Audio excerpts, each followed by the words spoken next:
Bones.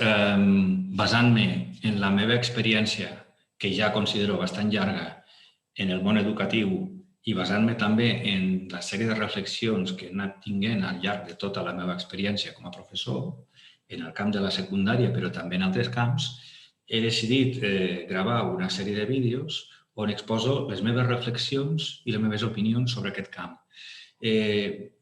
Bàsicament seria parlar una miqueta de com veig el món educatiu en aquests dies, els reptes que hi ha de futur i algunes propostes de millora. Però crec que si he de parlar de l'educació, he de començar pel més bàsic. I aquest vídeo el vull dedicar a explicar-vos a vosaltres què s'entén per educació, o almenys què entenc jo per educació. Llavors, aquí us fico una definició que està obtinguda per internet. És una definició filosòfica. A mi m'agrada aquest tipus de definició perquè és més profunda. Intenta explicar realment què és educació, no donar-nos explicacions superficials, sinó explicacions el més profundes possible. Perquè, en el fons, en primer lloc, hem de dir que educar és molt més ampli que ensenyar. I això per un lloc. I per l'altre hem de dir que, a més, l'objectiu final de l'educació és que la persona a la que m'ha estat ajudant a educar-la tingui el màxim d'autonomia i llibertat. Autonomia vol dir que es pugui valdre per si mateixa i prendre les decisions per si mateixa. L'educació, en el fons, és d'una persona que té una dependència total d'altres, que es vagi alliberant d'aquesta dependència fins que arribi a tenir autonomia. Però també és molt important la llibertat en l'educació. La llibertat és la possibilitat de fer el màxim de coses possibles. És a dir, com més coses he après, com més destreses he obtingut, com més coneixements tinc, més possibilitats de coses tinc per desenvolupar el meu projecte de vida. Per cadascú té el seu projecte de vida, serà més ambiciós o serà menys, i l'educació és fonamental perquè nosaltres tinguem aquestes eines d'autonomia i llibertat per al nostre projecte de vida. Molt bé.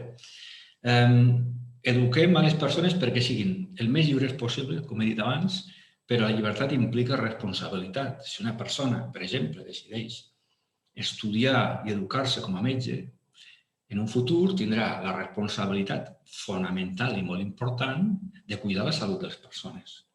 Eduquem a les persones perquè siguin bons ciutadans, perquè siguin, o intentem-ho, perquè siguin bons veïns, perquè siguin pares o mares, perquè siguin bons treballadors, perquè exerceixin un càrrec públic amb la màxima responsabilitat i transparència, perquè siguin bons votants, etc.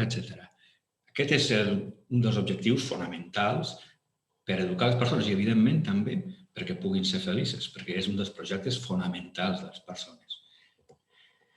Llavors, l'educació hem dit que és molt més ampli que ensenyar. És integral, és formació integral de la persona. Inclou una part tècnica, que és totes les aptituds i habilitats que adquireix una persona al llarg de la seva vida. També implica com veiem el món, entendre el món en el que vivim. També implica ensenyar hàbits bons i positius per a les persones, exercitar el cos i la ment, obtenir uns principis i valors ètics i estètics, és a dir, és un ventall molt ampli de coses que inclou l'educació, que és, com hem dit, integral per a la persona. I ara el que vull fer és ensenyar-vos un per un aquests apartats i explicar-vos la importància de cadascun. I que veieu que molts d'aquests apartats que ara sortiran s'eduquen a vegades per part de la família, altres vegades per part dels centres escolars, altres vegades a través dels amics, etc. Una part molt important de l'educació, fonamental, potser la més important, és la formació tècnica. Però quan em refereixo a tècnica, em refereixo en el sentit ampli de la paraula tècnica. És a dir, qualsevol tipus d'aptituds, habilitats i destreses que tinguem les persones que són imprescindibles per la vida adulta i per la vida responsable i per la vida lliure. Les destreses bàsiques, moltes de les destreses bàsiques ja ens les han ensenyat els pares, perquè són en els primers mesos de vida. Caminar, parlar, cuinar, moltes vegades ho aprenem a casa, educació vial em refereixo a entendre el que és un semàfor, a entendre el que és un pessebre, etc. Aquestes són el que podem dir habilitats bàsiques que s'aprenen en els primers mesos de vida. Després hi ha les habilitats intel·lectuals primàries que ja es comencen a ensenyar en centres escolars, algunes d'elles. llegir, escriure, dibuixar, fer determinades operacions matemàtiques, sumes, restes, cantar, etc. Després hi ha el que podem dir les intel·lectuals secundàries, que ja impliquen haver adquirit les primàries i un desenvolupament més avançat. Sàpiga manejar els programes d'un ordinador, aprendre diferents idiomes, etc. També hi ha altre tipus d'habilitats que també s'ensenyen en fases primària i secundària, com poden ser les manuals o artístiques, des de treballar la fusta, tocar un instrument musical, pintar, esculpir, que també són un altre tipus d'habilitats que també s'ensenyen i s'eduquen en elles. I també hi ha, i s'ha d'explicar, els exercicis psicomotrius que també són molt importants, com aprendre a nedar, anar en bicicleta, conduir un cotxe, que evidentment és posterior, qualsevol tipus d'activitat esportiva que jugui amb raqueta, etc., esquiar, etc., també forma part del procés educatiu. I després hi ha algun tipus de destreses ja de més alt nivell, com pilotar un avió, dissenyar plànols, programar, etc. Veieu vosaltres que algunes d'aquestes habilitats tècniques s'ensenyen en els centres educatius i altres no. Seria desitjable que una part molt important de totes aquestes habilitats se pogués ensenyar en centres educatius. Per exemple, nedar. Cada vegada hi ha més esforç dels centres educatius de primària i secundària en dedicar algunes hores a ensenyar a nedar als alumnes. Si no, a vegades són activitats extraescolars, com també aprendre un instrument musical, etc. Aquesta és una part fonamental del procés educatiu d'una persona. Però aquesta no és suficient. Jo us he ficat aquí una frase d'un filòsof, que és Kant, un filòsof alemany del segle XVIII, que va dir l'individu és un fi en si mateix. Què volem dir amb això? Volem dir que nosaltres no hem d'educar única i exclusivament a les persones perquè siguin bones en el treball, etc. Hem d'educar a les persones perquè les persones són un valor en si mateix. Aquesta és una de les idees fonamentals del procés educatiu que hem de tenir de la pròpia persona. La persona no és un instrument per a treballar en el futur. És a dir, l'educació no és única i exclusivament dirigida a que les persones treballin o s'integrin en el procés econòmic de forma eficient o en un altre tipus de processos.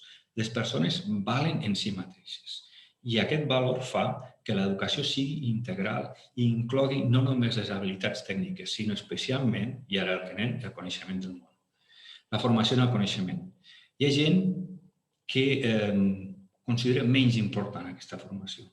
És a dir, la gent està tan obsessionada en la formació tècnica, que, repeteixo, és fonamental i imprescindible, que obvia la importància que té que les persones coneguin el món on vivim. Fonamental. Això és la formació en el coneixement. Comprendre el món. Quan ets petit, el món no l'entens. A poc el anem entenent, amb més errors o més encerts, més o menys, i un dels objectius fonamentals de l'educació és entendre el món en què estem vivint. Hi ha dues formes de veure el món. Una és la forma científica. Aquí incloem el coneixement científic. Les ciències naturals, la biologia, la geologia, la física, entendre que hi ha unes lleis, la llei de la gravetat, etc. La química, entendre que estem formats per molècules, des de la biologia estem formats per cèl·lules, és a dir, aquesta és la visió científica o veure que el nostre cos tenim un cervell, tenim uns pulmons, la visió científica del món, fonamental i imprescindible, però no és suficient. Després hi ha el coneixement en les ciències socials, fonamental. Hem de saber història, hem de saber què ens ha passat a les societats abans, que no ens colin llegendes o mites i ens creguin que el passat està format per llegendes i mites. I hem d'aprendre dels errors del passat. És fonamental el coneixement en la història, en la geografia, entendre que hi ha països, la geografia física, coneixes en certa forma que hi ha unes lleis del dret, el funcionament de l'economia, la política, la psicologia, etc. Fonamental aquest tipus de coneixement. I després hi ha el coneixement dels llenguatges instrumentals que ja tenen força com a habilitats tècniques, que és aprendre a llegir, etc., però aquí estudiant la gramàtica, la matemàtica des d'un punt de vista de coneixement.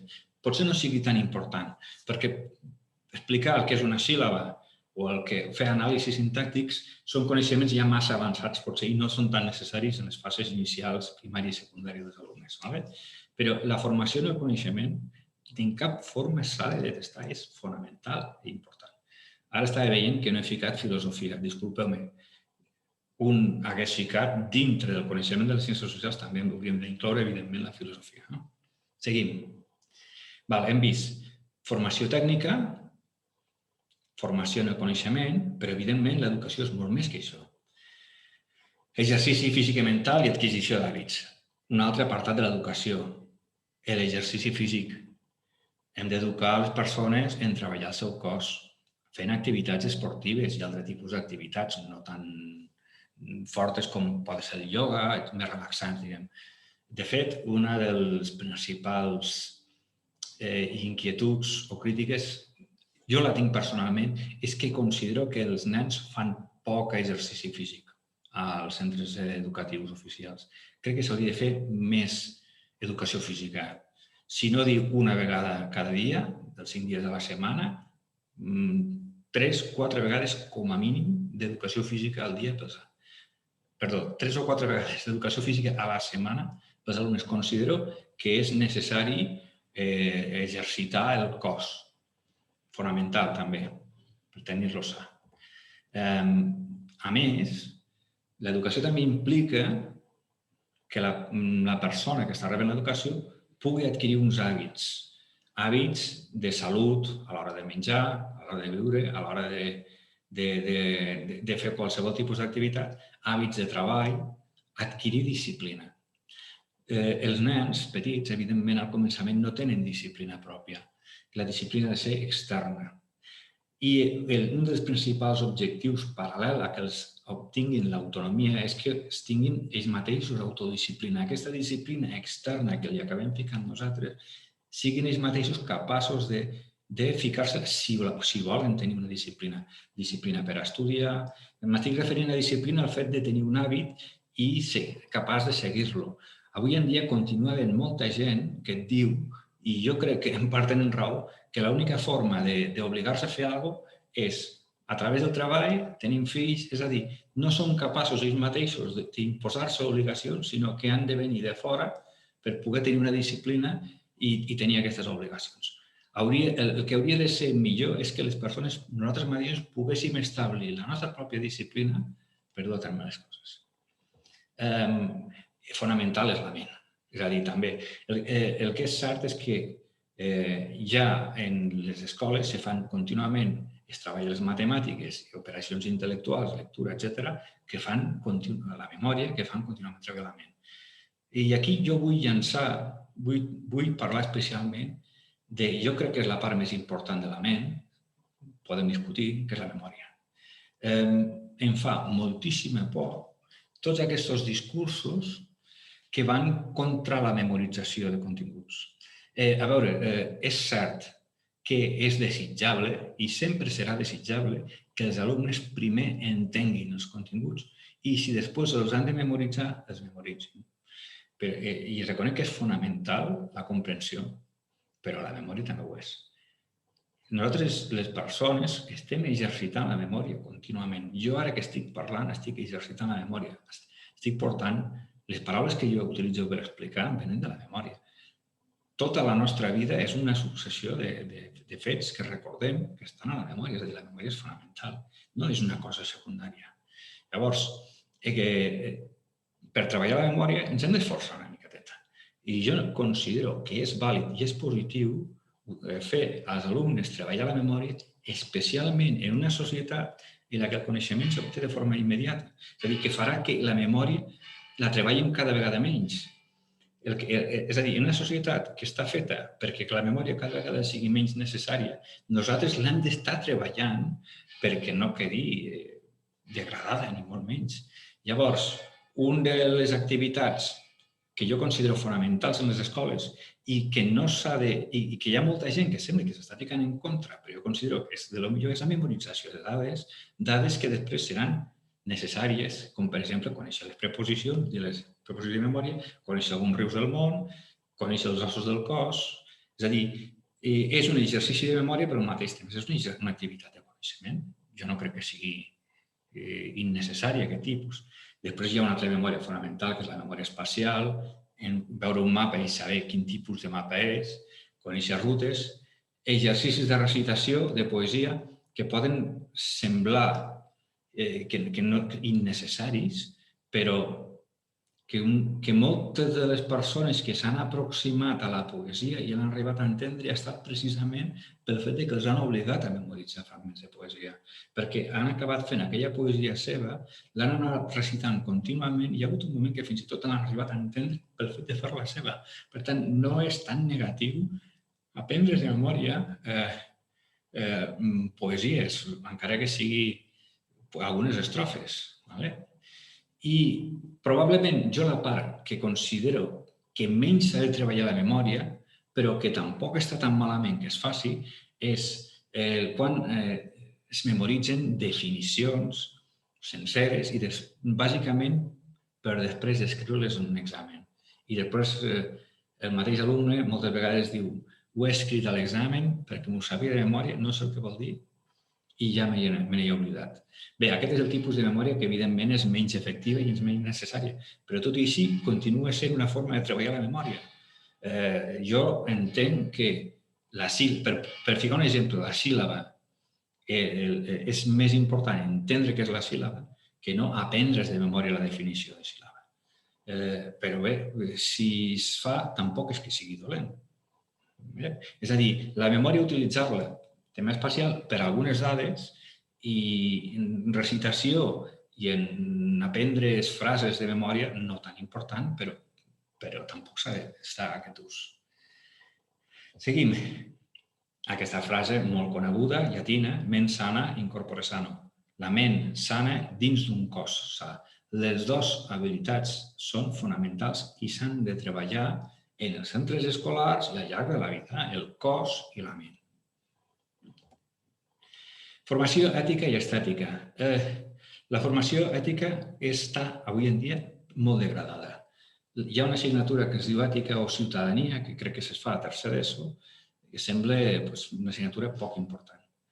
I jo crec que l'educació en els principis i valors és una de les educacions més importants que han de rebre els nois, els joves, els adolescents i també les persones adultes.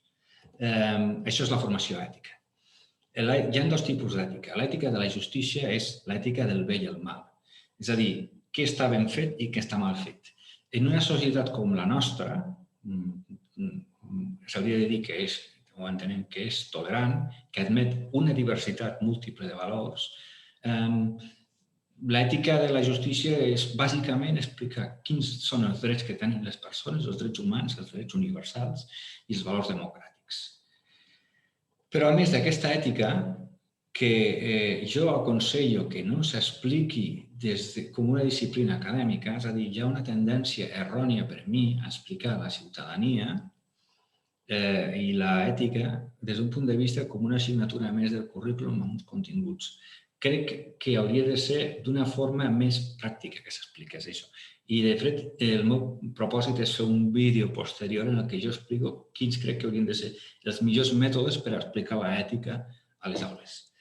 Però, a més, hi ha una altra ètica, que és l'ètica del destí, que és el fet que hi ha una sèrie d'ideologies, de religions, i jo crec que dins de l'ètica s'haurien d'explicar als alumnes i a les persones que hi ha una sèrie d'opcions ideològiques que poden elegir si volen o no volen.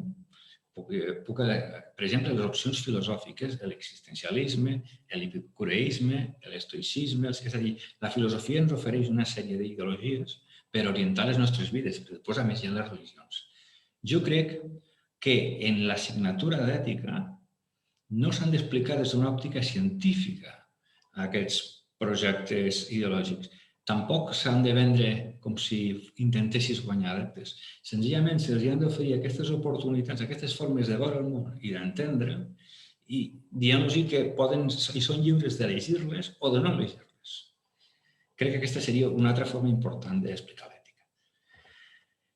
I, evidentment, a més de l'ètica, hi ha l'estètica. Jo crec que de la mateixa forma que hi ha una comprensió dèbil del que és l'ètica, d'estètica també. Jo crec que quan apareix la paraula estètica, molta gent estarà pensant en centres d'estètica, en la imatge. L'estètica, quan parlo d'estètica, parlo de l'art. I estaria bé, també, una de les coses que s'ha de fer és explicar l'art, les diferents expressions de l'art, des de la pintura, la música, l'escultura, els còmics, el que penseu, la literatura, i que els alumnes veguin com es pot valorar, com se valoren les obres d'art, quins són els criteris que tenen els especialistes per dir això està bé, això està malament, i que ells també desenvolupin criteris estètics propis. Fonamental, això. En una societat en què, per mi, l'estètica està pel terra. L'ètica i l'estètica estan pel terra. Per tant, aquesta és una formació fonamental que s'ha de treballar i que avui en dia està pel terra. Seguim. Hem explicat, us he intentat explicar més o menys totes les coses que implica l'educació. Educació tècnica, educació en el coneixement, l'ètica, estètica, exercici físic i mental, adquisició d'hàbits, és a dir, formació integral. I a més de que és una formació integral és per tota la vida. L'educació no és només el període escolar, ni molt menys, i aquest és un error, entendre-ho així. No hi ha cap etapa del desenvolupament de la persona en què no sigui necessària l'educació. L'educació és necessària, no hi ha un moment que dius ja no és necessària l'educació. No n'hi ha cap de moment així. Hi ha gent que pren aquesta decisió, hi ha gent que decideix ara ja no vull aprendre més. Ja he fet prou a la vida i no tinc que fer, i ja no necessito aprendre més. Quan una persona pren aquesta decisió, podem dir que el seu projecte de persona que ella està fent, està construint, queda estancat, queda parat. Si creus que has arribat a la perfecció com a persona en tots els aspectes, coneixements tècnics, coneixements del món, etc., doncs probablement diguis, ja en tinc prou, ja no necessito més. Crec que aquesta no és una situació normal. La situació normal és que les persones sempre tenim que estar millorant. I per millorar és fonamental aprendre més. Llavors, dir que l'educació abasta totes les fases de la vida, des de la infància, on és fonamental, a altres fases de la vida, com la vida adulta, veies que potser no ho és tant, però continua sent important. I a més, ara, en les societats actuals, que un filòsof polac va dir que vivim en societats líquides, en les que ja no hi ha valors sòlids. Coses que fa 40-50 anys eren per sempre, la vivenda on vivies, el matrimoni, el treball i altres, totes aquestes coses, les aficions, el que vulgueu, la ciutat on vius, totes aquestes coses avui en dia ja no són tan estables i canvien contínuament. I les persones, vulguis o no vulguis, totes les persones, o quasi totes, ens hem d'enfrontar en la nostra vida a diversos moments en què ens canvien aquestes situacions. I quan una persona canvia la situació, quan canvia de treball, ha de buscar un ofici diferent, etc., t'has de reinventar. I reinventar significa aprendre més, educar-se. Per tant, l'educació és més important ara en una societat líquida en la que canvien les coses i en la que cada vegada hi ha més opcions de fer coses, hi ha més artilugis tecnològiques, les coses canvien més ràpid. Per tots aquests motius és fonamental l'educació. Educació i societat. Què més podem afegir? L'educació s'ha d'estendre a tothom, a tota la ciutadania. L'educació bàsica. Llegir, escriure, cantar, fer operacions matemàtiques, etc.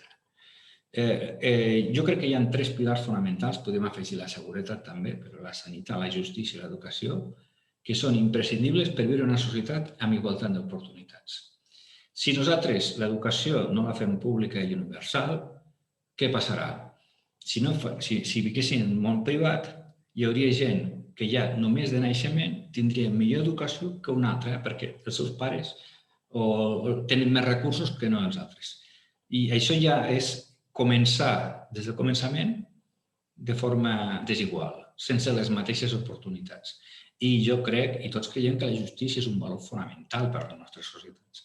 Que tots tinguem oportunitat per poder ser en un futur el nostre projecte de vida. Perquè amb un nen, amb un infant, no li podem responsabilitzar de la seva situació. Amb una persona adulta potser sí, però un nen o un infant no el podem responsabilitzar de la seva situació.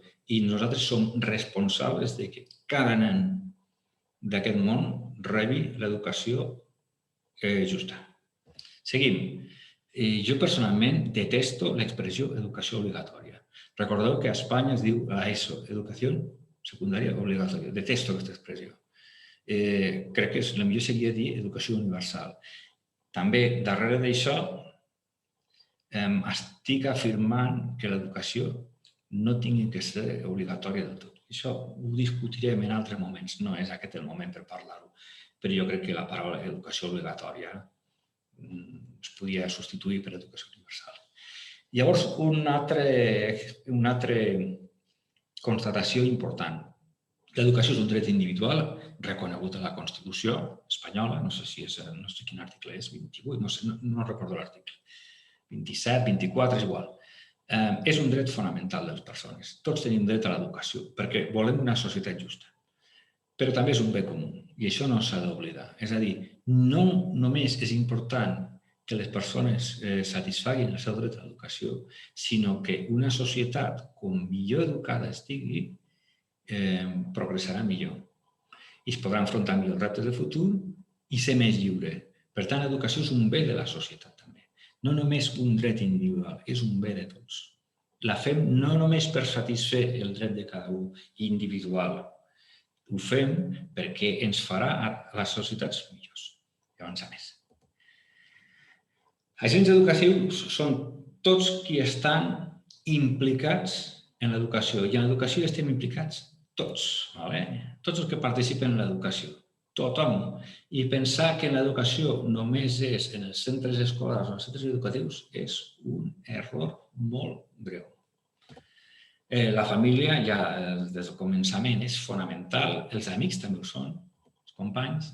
Evidentment, els centres educatius oficials tenen una importància definitiva, però també tota aquesta formació extraescolar que fan els alumnes fora del centre educatiu, que també està molt bé perquè canvien de lloc, tenen un professorat diferent, fan activitats que més volen ells que no les que es veuen obligatòriament a fer als centres escolars.